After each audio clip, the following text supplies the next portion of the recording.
Hey, futhi lento okhuluma ngayo ngiyayazi-ke mina ngaphinda iklasi kathathu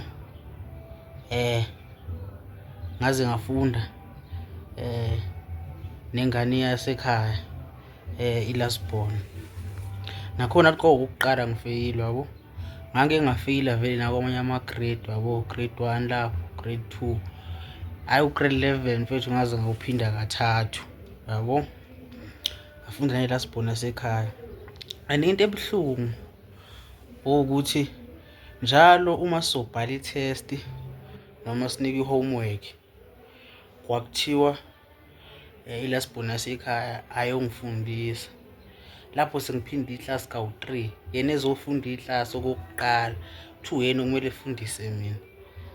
Awungitshele nje yelo obuhlungu mfethu siyabazi thina. Siyabazi mfethu obuhlungu ukhuluma ngabo, udlule kubona.